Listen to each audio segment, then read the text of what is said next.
everybody. Hello, hello, hello.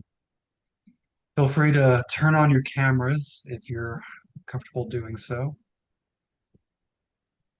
And let's run through it. My name is Mr. Brooks. I'm the Director of Communications and Social Media at Enlightium. I've been here for about 10 years, and I live in North Carolina, where it is nice and warm and sunny.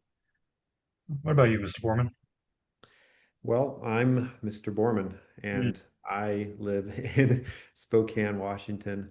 I've in opposite ends of Michael Brooks. I've only worked for Enlightium for a little over a year, and really enjoying it. It's great. And I am the video director, producer guy. So I make sure these videos we produce look as best as they can. As good as they possibly could. Yeah. I think you and I are opposites in just about every way. I live on one side of the country, you live on the other side. Um, we both have glasses. That's not the opposite. That's fine. Yeah. Where is everyone from? Go and throw it in the chats. We've got Sarah, we got Charles, we got Dana. Dana, you've been in, I think, running club meetings in the past. Is that right? No? You've been a part of some meetings that I've been a part of. I remember talking to you multiple times in the past. We have Shay, we have Jaden, Adriana, Sophia, Jocelyn, and the chats are rolling in. Adriana is from New Jersey. Fantastic. Sarah, Florida. They're Okay. Florida. Very, very cool. And everyone else does not exist anywhere. North Carolina. Well done, Jaden. We got Nice. Queen. York, Queens. Very, very cool. All right. Well, let's go and get started. So, if you missed the last podcast that we did of digital citizenship, balancing life with technology, I made it as hard as possible for the title. We talked about unsubscribing. We'll kind of dive a little bit more into that in a bit of what that was, how it went for everyone. This is going to be part two of the series, and I'm calling it P.I.C. What that means, we'll find out in just a few moments. So for now, we'll go and get started. Like we said, I am Mr. Brooks, the Director of Communications and Social Media. We also have Mr. Borman, the Director of Video Production. And I'm going to pass it over to you, Mr. Borman. All right. So last time we gave you guys a challenge, and that challenge was to unsubscribe from some of your social media subscriptions that you might have been seeing that you might have some negative impact on your life, right? It might be wasting time or time that you could be allocating to other things, or just some things that maybe were just bringing some negativity into your life that was causing you to just not be the kind of person that other people maybe want to be around. Anyways, we want to just kind of check in and see how did you guys do, those who were able to join us last time, on unsubscribing from some of those channels. Um, I'll go yeah, first on that too. I unsubscribed from a bunch of just like comedy things, just like funny little skits. I enjoyed them. They're funny, but at the end of the day, I was just spending too much of my time watching those when I could have been using that time to just like be in my own thoughts and think or be more present with my family. Like I think I was justifying it like these are short videos and they're funny, they make me laugh. And so I just scroll through a bunch of them. So I unsubscribed and kind of filtered those out of my life. And I found that I had less things to do when I was on YouTube. And so I was just getting on YouTube less often and I was just more present. I didn't just waste time because I only got so many hours left in my life. I don't want to spend it all watching those. yeah. Anyone else? Anyone take an opportunity to unsubscribe?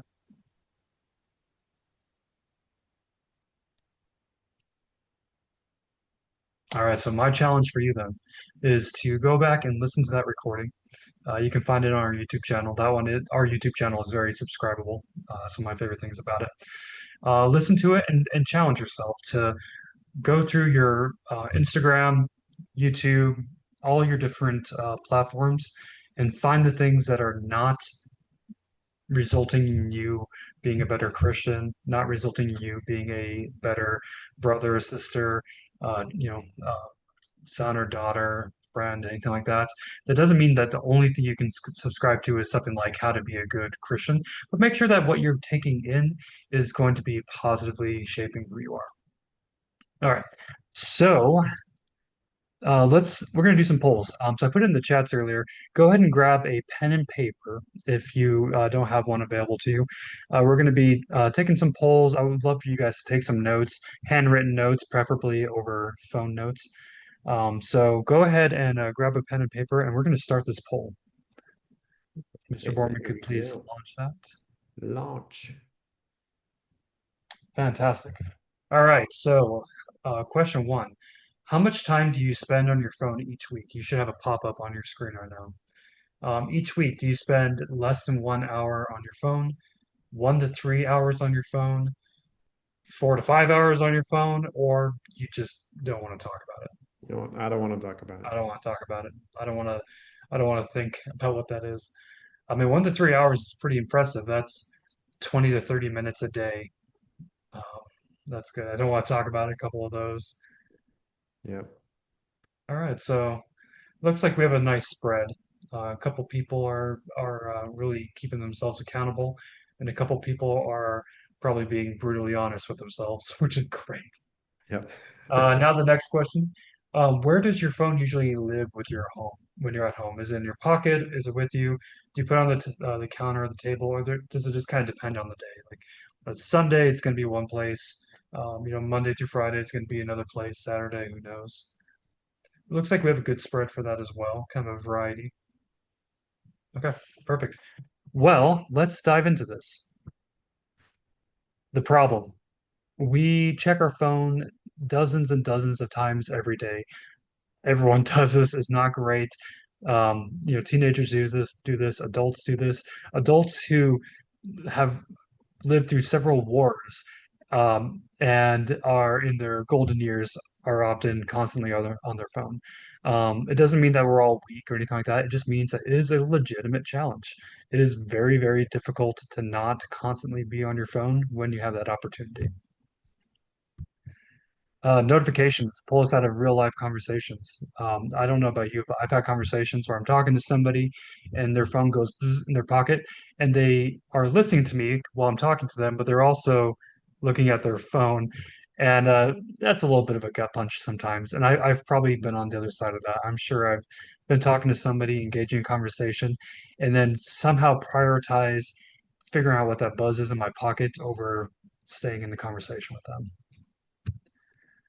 Screen time has quietly become the biggest daily habit. I think that kind of goes back to the YouTube thing that I was talking about, where when I had the quick little things I could watch, that would fill up a lot of my time. And then when I cut that out of my, subscriptions, I found it directly resulted in me being on the screen less because there was less of those little things to kind of pull me in.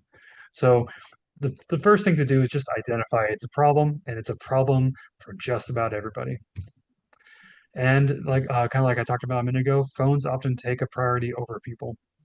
That's just the sad reality of our social lives in the year 2025. Solution is what I call PIC, which is phone in corner. This is something I've been doing in my personal life for about 6 months now, and I cannot argue with the results. I want to go through it with you. That's when you get home, you put your phone on a charger and you walk away. You don't need to have it in your pockets in most cases. You don't need to have it within arm's reach in most cases.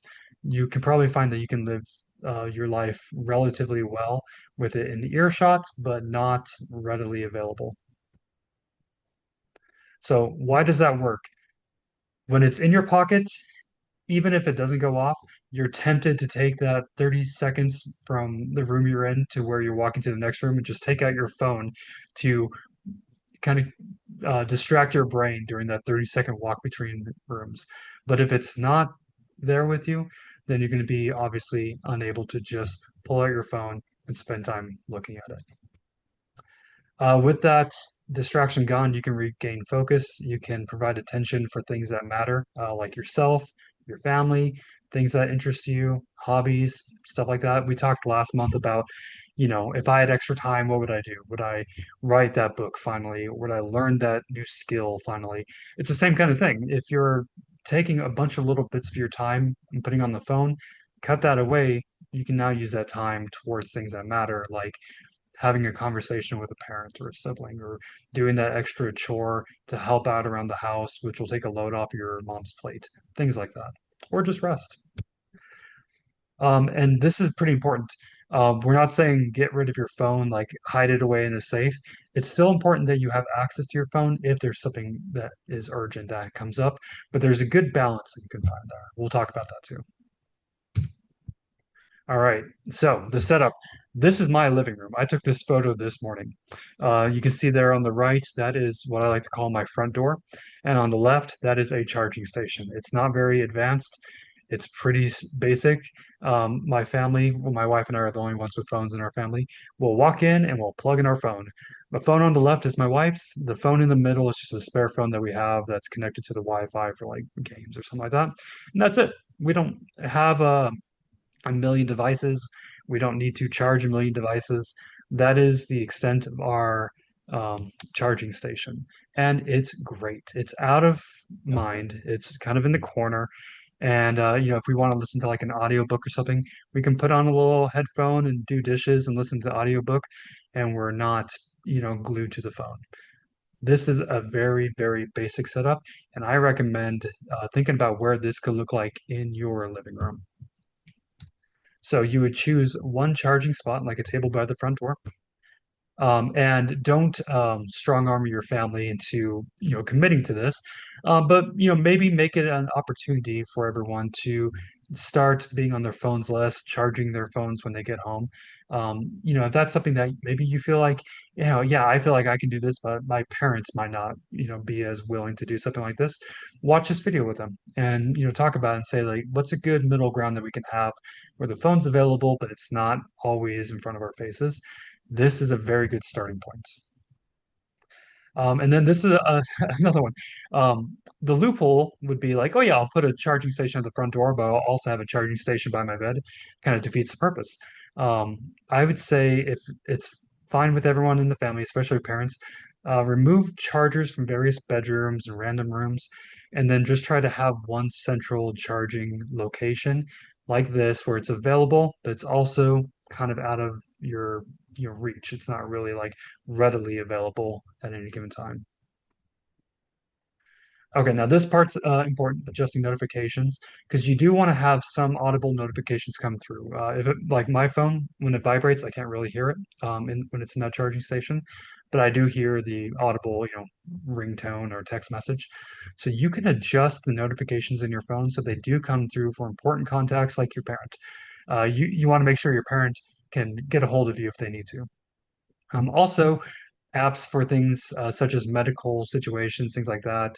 A good example might be maybe you have someone in your circle who has diabetes, and you set up your app to be notified if the levels are kind of dangerous.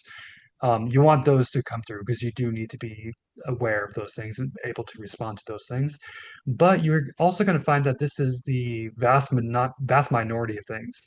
The majority of things are just going to be like random people texting you or calling you, different social media notifications, other apps. You probably are going to be able to get by in life without being notified every single time one of these things go off. You can grab your phone, every now and then and be like, okay, I got a couple, notifications on Instagram. I got a couple text message from the friends. I'll knock those out real fast and just put it back into the charging station. You really don't need to be available to everyone 24/7 on social media. Bringing in others. I think this is going to be my favorite slide today because I was telling Mr. Borman, by chance, this came into effect in my household last night. We had a couple over, they're starting a church. We're likely going to be a part of that church, and we just wanted to have some really interesting conversations with them about what is going to be the doctrine of the church and stuff like that. And so we had our phones in the corner and we were able to be free from distractions. We weren't like looking stuff up real fast. We were recalling things from memory as opposed to Googling it. We weren't, being distracted and just like looking at our phone every, 5 seconds. We were engaging with each other, and we had a wonderful conversation about theology and all these really interesting things. And that could have been compromised if we all had our phones in our pockets or in front of our faces. So the phone in the corner allows everyone to be relatively free from distractions, and it sets a warm, intentional tone. Like we're telling people, like we want you to come over and we want to get to know you. We want to tell stories. We want to laugh. We want to joke around. I don't want to have people over and then we're all just looking at our phones. And it makes the conversations deeper, funnier, a lot more real. The conversations that we had last night for hours were so much fun. We learned a lot about each other. It was a great time, and we just didn't have the rectangular distractions kind of pulling us out of that. And finally, you can make your home what I'm calling a charging or recharging station. It's a place for charging your phone. So, that's like a small commodity. If someone can come over to your house and then leave with their cell phone fully charged, you're kind of doing them a favor. They're going to remember that. But also recharging for people to be able to disconnect from the screens and just connect with people. That is very rejuvenating for you and for the people that you would have over. Some of the benefits, these are pretty straightforward. Less screen time, that's a positive. Better sleep, not needing to have the phone in the bedroom. I personally like to listen to white noise when I sleep. So I just put in a headphone. I got my phone in the other room. The Bluetooth is giving me the noise. That works. I don't need to have my phone right there because then I know myself and I know that I'll probably spend 10 or 20 or 30 or 40 or 50 or 60 minutes watching stuff instead of getting a good night's sleep. Another benefit is just more meaningful time with friends and family. Improved mental focus and peace of mind. There's a lot of studies that will back this up.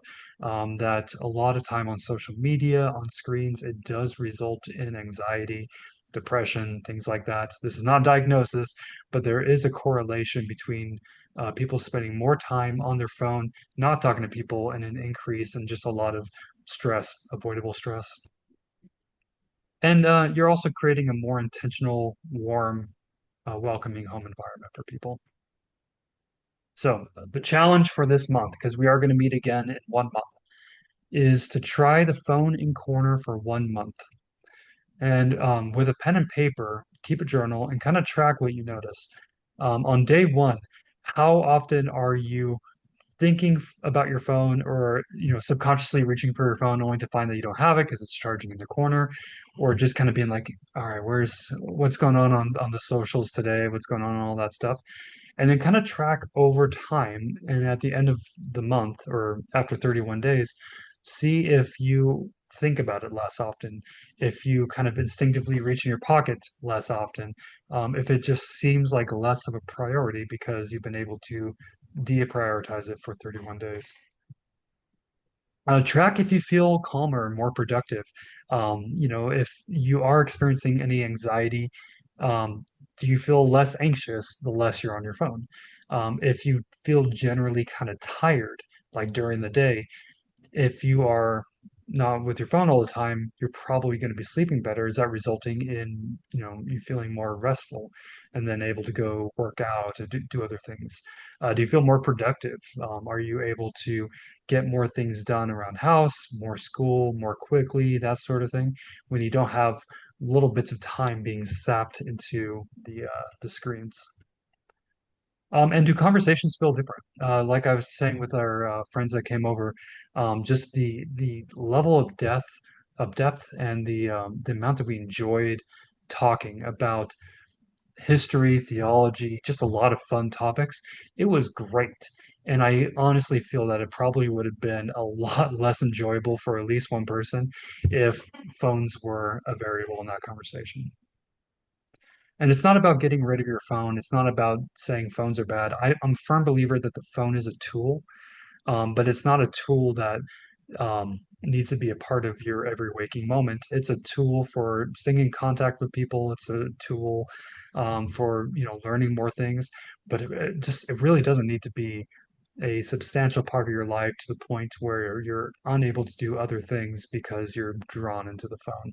And the phone in the corner method is a great way to kind of break out of that. And this is one thing I talked about last time as well. A good parallel example is I've done a couple marathons, and the training for that is very, very, very challenging. And so what I do is at the beginning of every new mile, I fix my posture, I refocus on my stride, I hydrate, I do things like that. Because if I ran the full, any long distance without kind of self-correcting every now and then, I would be like hunched over and tired and sore and bad posture by the end of it. But if you just regularly just kind of remind yourself, like, okay, I'm slipping up a little bit, I'm going to give myself some grace and I'm going to get back on track. I'm willing to bet that if every one of you tried the phone in the corner method for 31 days, you are not going to come out of it with a perfect record. There's going to be times where you forget, or times you're just like, "Oh, I don't want to. I just don't want to." And that's fine. It's not, it's not ideal, but it's fine. You're human, you're going to slip up, but give yourself that grace and say, okay, I made a mistake. I was planning to do this and I didn't do it. I'm going to get back on track. I'm going to, maybe 3 nights in a row, I slept with my phone in the bedroom, and I wasn't wanting to do that. I'm going to get back on track. Phone in the corner tonight. We got this. And that is just about it. So let's break it down. Mr. Borman, have you noticed any questions relating to this topic that have come through? I have not seen any questions come through. So if anyone does have some questions, I mean, they did Oh. say that a good job, Michael, for Thank running you. a marathon. Yeah. Um, Shay Well, said maybe next time we can take a look at video games. And yes, I don't remember if it's the third or fourth meeting, but video games and movies and TV shows are the topic that we plan to tackle for one of those. And I found a pretty solid method for enjoying movies and TV shows more and taking them in less. yeah. Yeah, and it's good to also set some, yeah, good rails on video games as well. So I think that, yeah, that would be Mhm. a really good topic because I know that one might be one that you guys maybe engage with a lot more than phones. I know, saw in the chat that a lot of you guys are like, I don't really have a phone or something like that. So I think video games and some of those other things like TV shows are going to be a little bit more, maybe a little more relevant for you guys. This is going to be a great learning opportunity. I wish I had this kind of webinar, this podcast before I got a phone, because when I got my first phone, I'm old. I had Snake. It was fun. The phone didn't like lock. Anyone could just access it.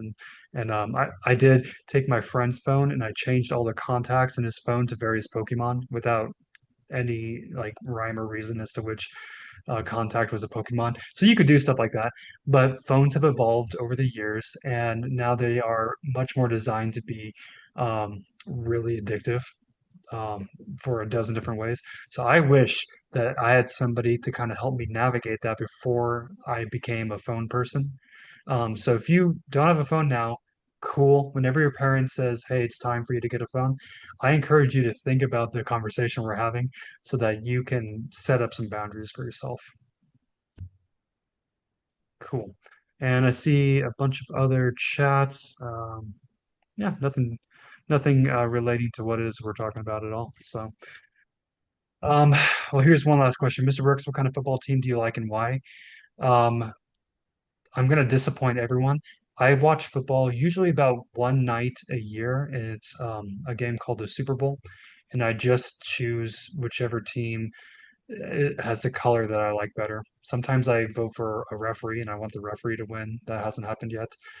Um, not a big football guy, but this year I will be. We'll go with what's a sports team, Mr. Borman? Uh, all I know The is like college football. you know, um, I'm no better. No, I'm no better than Mr. Brooks. I don't know. I don't know oh boy, sports. oh boy, the Ohio footballers is Yeah, who I'll go for. And if they don't make it, that's life. yeah, yeah. All right. With that, we are going to go ahead and break. I strongly, strongly, strongly encourage everyone to give it a try. the PIC method, phone in the corner. You're going to, probably mess up every now and then. That's fine, but take notes. If you feel like you are less stressed, less anxious, that you're able to sleep better, there's probably a correlation between being on the screen less and being present more. With that, we'll let you guys go. Have a great day.